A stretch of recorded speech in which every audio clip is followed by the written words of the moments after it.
So, welcome. Today, we're going to talk through, are healthy foods actually undermining your progress? And we want to uncover why eating healthy doesn't always lead to the results you expect. Potentially controversial, but one of the things we hear in here a lot are, I'm good with my nutrition, I eat really healthy, which I don't disregard on people, because there are some people that do a tremendous job with their nutrition.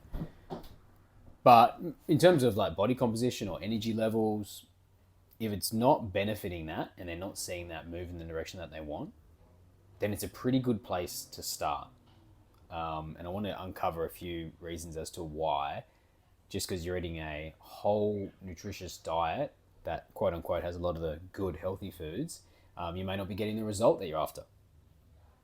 And just offer hopefully some small tips and tricks that I think will really help people when it comes to this portion of their journey. By all means, any questions today, throw them in. So, we'll explore some simple choosing of healthy foods and how that doesn't align with specific health outcomes. Want to also look at some hidden challenges in terms of sort of blood sugar, hormonal regulation, and the big one, calories, which is one of the reasons it really stumps people up. Before we start though, I want to start with what is healthy food? That's probably a good baseline that we can actually chat about. I typically deem it as a foods that have nutrient density, really. So I'm thinking vitamins, I'm thinking minerals, I'm thinking antioxidants, I'm thinking fiber, I'm thinking good quality macronutrients, proteins, fats, and carbs. Um, they're what I deem healthy foods. They come in a whole variety of sources, but you've got your leafy greens, you've got your lean proteins, you've got some nuts in there, you've got some whole grains, you've got some fruits. There's a whole bunch of things that fall into this category. And then today we want to talk about the ones that maybe don't, but people think that they are. So what do nutrient dense foods do? Why do we even care about them so much? They fuel the foundational health functions. That's why we love them so much. But that's what all food should actually do. It's just some food does it better than others. So we're talking things like cellular repair, we're talking energy production, we're talking hormonal balance, just to name a few. So if we take our leafy greens, for example, things like spinach actually support things like energy metabolism. Spinach has a good amount of magnesium in it, and magnesium is really essential for your ATP synthesis, which is involved in your energy production. But not all healthy foods are suited for every goal, which I think people forget a lot. Just because it's a nutrient dense food, it may not actually be supporting things like fat loss or muscle gain or sustained energy. So we want to talk about the health value of a food must be aligned with your goals. So what's broadly beneficial for, let's say, functionality and even something like longevity, it may not be as relevant to your specific needs of your goals. And that's really important to think about and keep in mind. You could say the opposite as well. When people are very stringent on their body composition goals, mainly burning fat, building muscle, it will often come at the detriment to somebody's long-term health outcomes, because that also really makes people specific about the food choices that they're making and restricting certain foods. So I want to cover both today. Let's start with a couple of common pitfalls. And I've heard these, I reckon I hear one of these once a week, probably. Number one, calories don't count if it's healthy. I think people forget. So, it's common to think foods like avocados, nuts, and olive oil, just to name a few, don't need to be monitored as closely because they're considered healthy. I think people think if they're in the meal, great. But while these foods provide really essential nutrients and healthy fats, they're also super calorie dense, which means a small portion contains a lot of energy or calories. So overeating these foods can actually raise your total calorie intake beyond what you actually need, and without you even knowing that they're doing it. And ultimately, this will lead to fat storage rather than fat loss, which is what most people are after to some capacity. So a good example of this is obviously it's mainly your fats, right? So avocados and nuts. I don't really, while they have a lot of benefit, prescribe nuts in a lot of people's nutrition programs early on. Not that they're not healthy, not that they don't have a lot of benefit for people. It's just that they're so calorie dense and you could eat far more than what is a suggested serving size in one sitting. And that's my only problem with them, especially if they're quite moreish. Next thing you know, you've eaten a whole container and you just kind of look at it like, what happened? Has anyone else been digging into these? And often it's just been the person. And that's why I have a gripe with them early on, because to put somebody in that position to have the awareness of what they're doing and to be able to stop those behaviors is a super difficult advanced skill set to have. So I don't really recommend it early until we've built up enough framework for somebody to have them back in their diet, really. So let's get specific. Like a small handful of almonds is actually supposed to be your serve. So we're looking at, about 10 almonds should be a serving size. But a normal serving size is about 30 grams, if not more for people. So we're talking about 25 almonds. That alone contains about somewhere between, it'd be about 160 to about 200, 210 calories, which for an average 2,000 calorie intake diet, that's about 8 to 10%. And that will not sustain you very long. And it normally doesn't scratch the sort of itch that people are thinking of when they're thinking of a snack or something like that, just because they're gone like that. Think of, let's say, an avocado. A full avocado, which a lot of people will have for breakfast. I'm having an avocado, I'm putting it on this, I'm putting it with that, and I'm chucking it in a salad. Again, got amazing fats in there that are amazingly healthy, that are going to have a whole myriad of benefits to your longevity, which we'll cover in another talk. But an avocado has 200 to 300 calories in it. And for most people, that'd be 10 to 15% of their daily calories.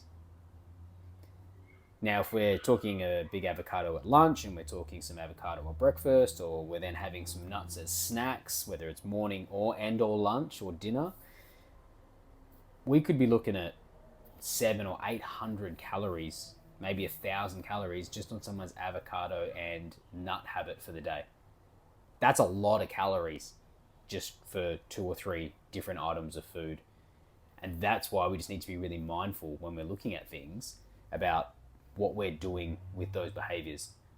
Big positive is that people will be thinking, this is health.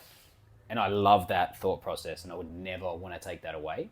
But we just need to get a layer deeper in and around what's actually still in this, and does it serve some of the extra goals that I've got, and what can I do in that department. So I'll often sub out those nuts for a more high protein snack instead, or a piece of fruit, and I'll sub out some of their avocados and get really mindful around their fat portions. And for those who are listening, each meal really only needs about a tablespoon of fat. So if you think any oil or your butters or things like that, or it's about a thumb, so it's about a quarter of an avocado.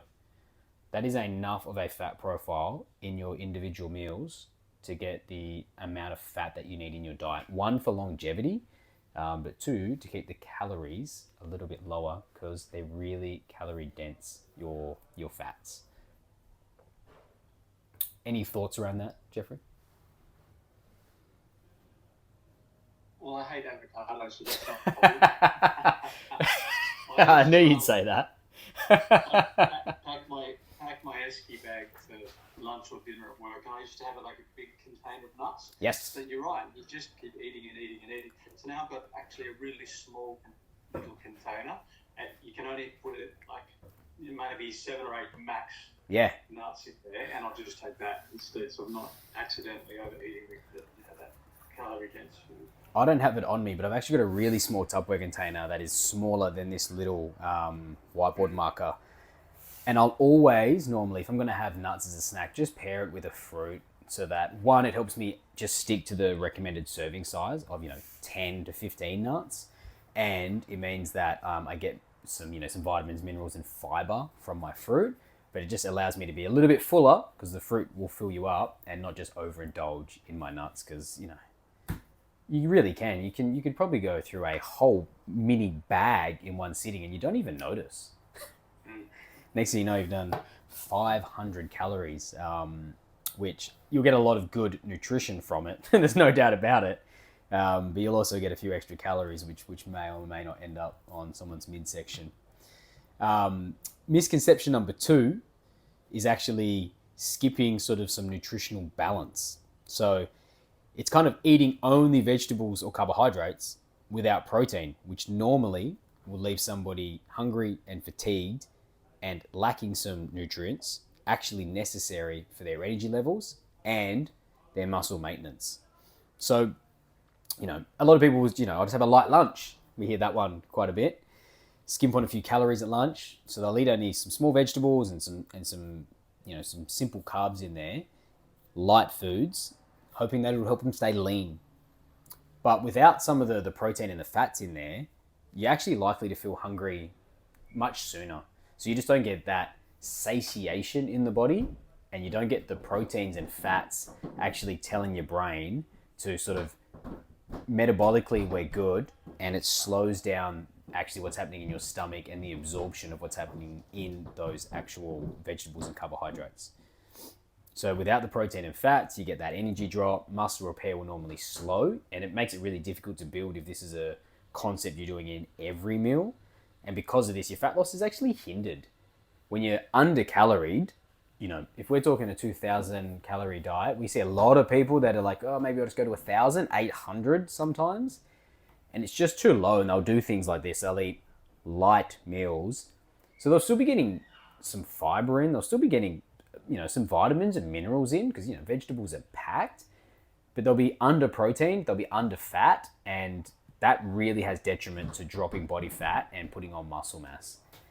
In those, semi-starvation modes, you get hungry quicker, normally within sort of 90 minutes. And it actually puts a real stress load on your body stress axis, the HPA axis, because your body just needs a certain amount of energy, normally considered someone's energy demands for the day, just to be able to kind of do its job. So when you're undercaloried, especially significantly undercaloried, like 1,200, 1,000 or 800 calories, it puts a lot of stress on the body, especially when you're trying to push it to perform certain tasks. Then if we actually increase our work output, let's say it's running, let's say it's strength training, let's say you've got a high workload, let's say you've got things going on with your family or work, great. And this just puts even more stress on the body. In that ecosystem, your body just holds on to the fat and it'll get rid of things that are much less important, like muscle. So even though people can be eating low amounts of calories and quote unquote healthy foods, the stress load on the body will be too much and their body will hold on to some of that stubborn fat rather than lose it, and it will unfortunately get rid of some of the muscle that we work so hard to build and hopefully maintain. So, misconception number 3, I love this one personally. It's the over-reliance on healthy labels. Organic, natural, gluten-free. I love that these foods are out there, and I actually love where just everything's heading and people's awareness around it. But they often still contain a fair amount of sugar. They'll definitely have some fats in them, and they have a real impact on people's blood sugar sometimes. So just because something is natural or lacks gluten does not mean it's low calorie or beneficial for your blood sugar. Many of these will contain both, and it'll trigger a real blood sugar spike. So lots of energy, lots of fast acting carbohydrates potentially in there, big blood sugar surge as it gets absorbed into the bloodstream, big insulin spike to deal with that blood sugar surge to get it back, hopefully to the cells to be utilized.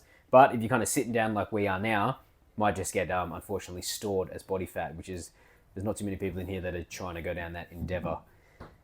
These constant spikes also lead to a big cortisol hit, so your stress hormone, which again, we just kind of talked about the stress cascade in the previous point. The same cycle kind of continues again. I like the mentality of somebody trying to make healthier choices. Truly, I'd never want to undermine that.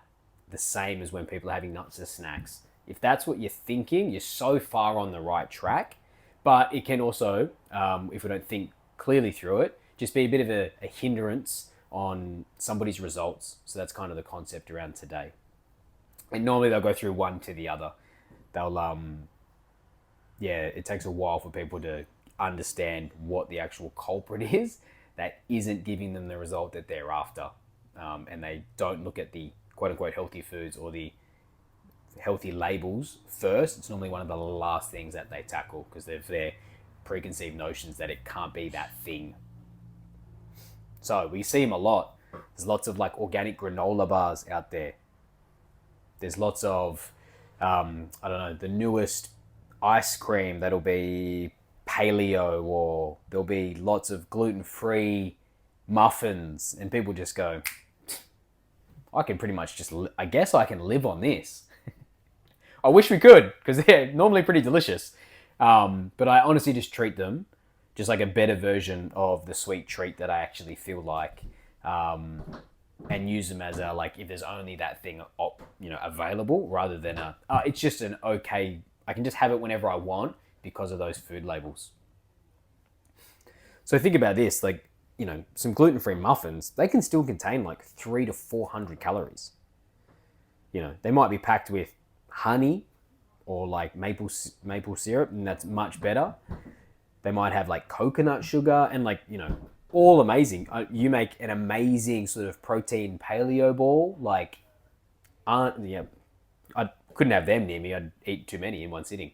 But all of these things, while delicious, some of them with the high sugar that they may have in them and the high calories, again, start a huge insulin cascade, which again just leads to more storage of fat rather than burning of fat, which means you're more likely to have another snack because of that insulin spike in the next sort of 60 minutes than you would if you just had a whole foods, balanced carbohydrates, fats, proteins meal and use them for what they potentially or hopefully are, is just a little snack. If I'm having, let's say, a paleo ball or a gluten-free thing that I've made, I'll often pair it with a fruit again, mainly because it's just bulking out my snack rather than just having more of the snack that I actually want, which will be the cacao, the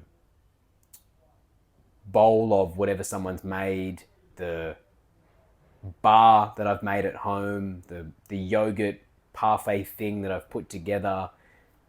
They all have a large amount of calories in them. So I'll just match them with a fruit so that I can normally reduce it by 50%. Normally will work for me, and it'll just balance my meal out a lot.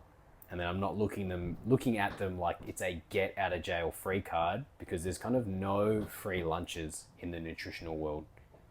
If it looks too good to be true, it probably is.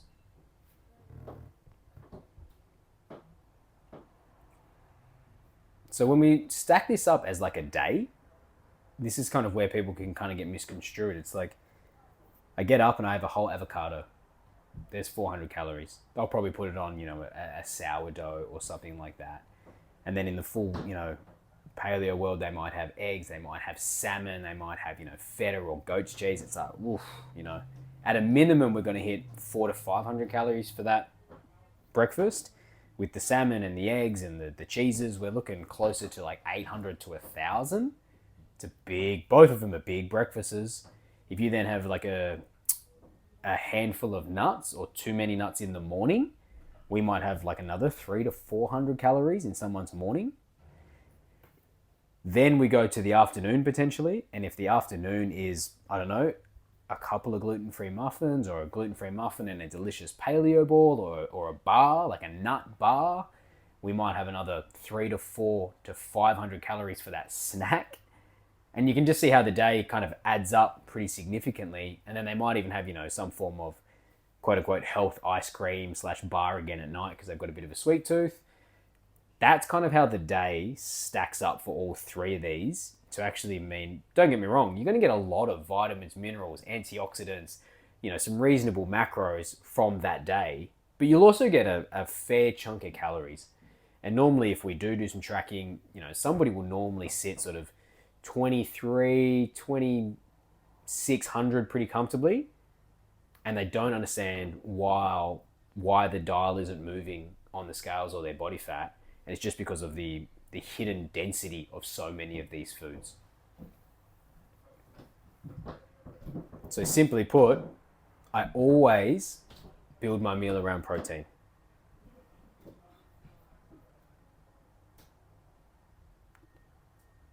Like, it is the easiest way to stay on top of your nutrition.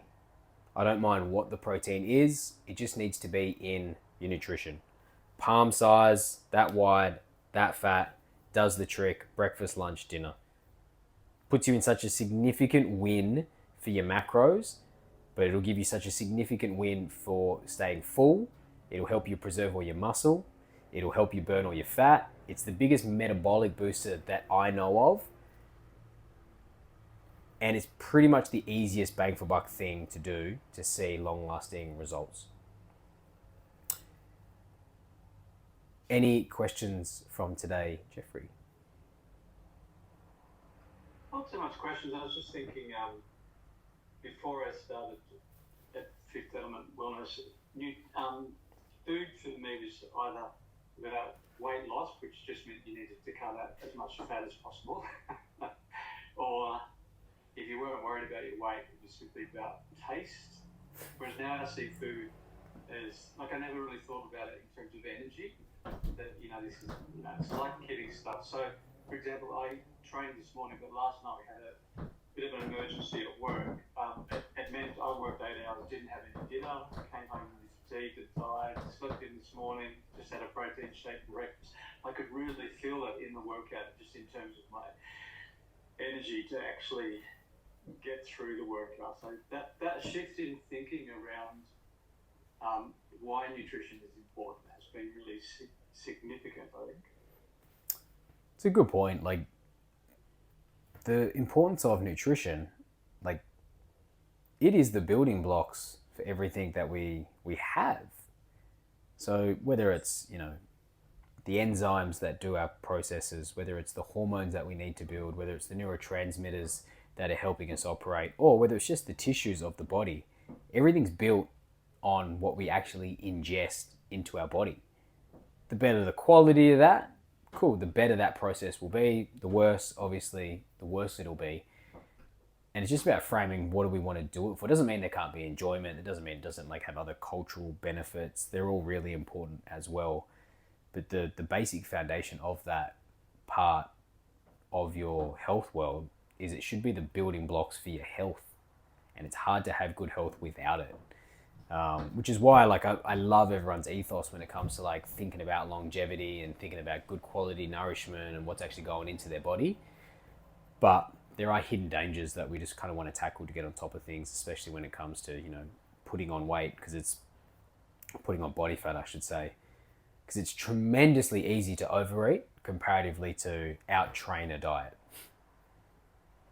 And when everything we have has 200, 300, 400, 500 calories in it at every sitting, it makes it very difficult to sort of get on top of it, comparatively to trying to over exercise that component.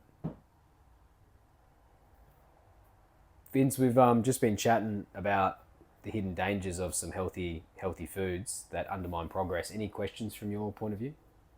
I apologise. I forgot about the new time. I came in way too late.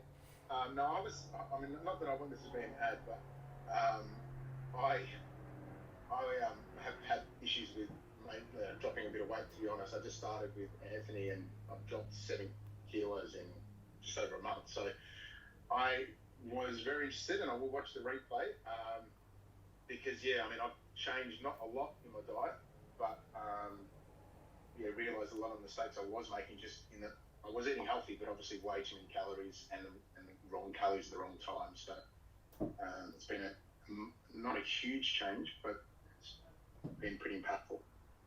I will watch the replay, Sam, I promise. I like it. I'll do a deep dive at some stage because if people could have the framework around their nutrition to be like, what's this going to do to my blood sugar? Mainly from a point of the release of insulin and the cascade of that to sort of my cortisol and adrenaline and what happens in the body when that happens, and how that affects my energy and hormonal levels. What I ingest, what will this do on a hormonal level? So not only to insulin and cortisol, like we were just talking about, but my leptin and ghrelin, which control appetite and hunger. Will this be enough protein? Genuinely, like, and it gets overhyped, but I just can't emphasize how important protein is and how it's one of the, if I could only give 5 things, and I don't even know what the other 4 off the top of my head are, I know adequate protein would be one of the things that I would recommend for somebody, not just to get results, but all around energy, satiety, good gut health, optimal health, performance, fat loss. It'd be in all of them. So they're all really, really important. Portion control, obviously, and yeah, one of the key things would just be being prepared. Like, this is where I'm not a huge advocate for tracking calories, but there are some real benefits of it, especially in a case like this, for a small period of time, where you can just get a check-in to be like, what's in the thing that I'm eating? How much does an avocado have? How much did 35 almonds have? And you can start to actually just get some awareness around total daily calories, which is one of the times that I do use it when somebody says, I'm struggling to shift the fat potentially, but I eat really healthy. It's like, fantastic. Why don't we just do a little bit of a deep dive? Well, 2 things. One, why don't we do a bit of a journal and a deep dive so we can get on page to see if your healthy and my healthy are the same healthy, because that often doesn't line up. And then the second one will be, let's actually get a look into your macronutrient profile so we can see proteins, fats, carbs at different times of the day and kind of what that looks like. And then we can see the sort of calories that we're ingesting totally across the day and at different times of the day, measured against sort of stresses in someone's life and the output that they have and the training and the recovery that they're doing. That's where calories or tracking food can be really handy just to get an insight. So yeah, it doesn't even have to be a whole day. We do it pretty regularly in here just to figure certain meals out. So if I'm trying something new and I think it's going to be a part of my new nutrition that I think I'm going to keep for a while, I'll just track it once just to kind of see what's in it so I can make an appropriate choice as to where it fits or doesn't fit into my day. And that way I'm just not kind of shooting in the dark to be like, I think it's okay. Because we'll see a whole bunch of people that do some pretty crazy breakfasts that have like 1,000 calories. And it's just a tough place to be unless you're looking to build, unless you're 6'6" athlete looking to build muscle. You don't need 1,000 calories in your breakfast. It's a lot. Done. So 12 o'clock from next week, Vince, just so you know.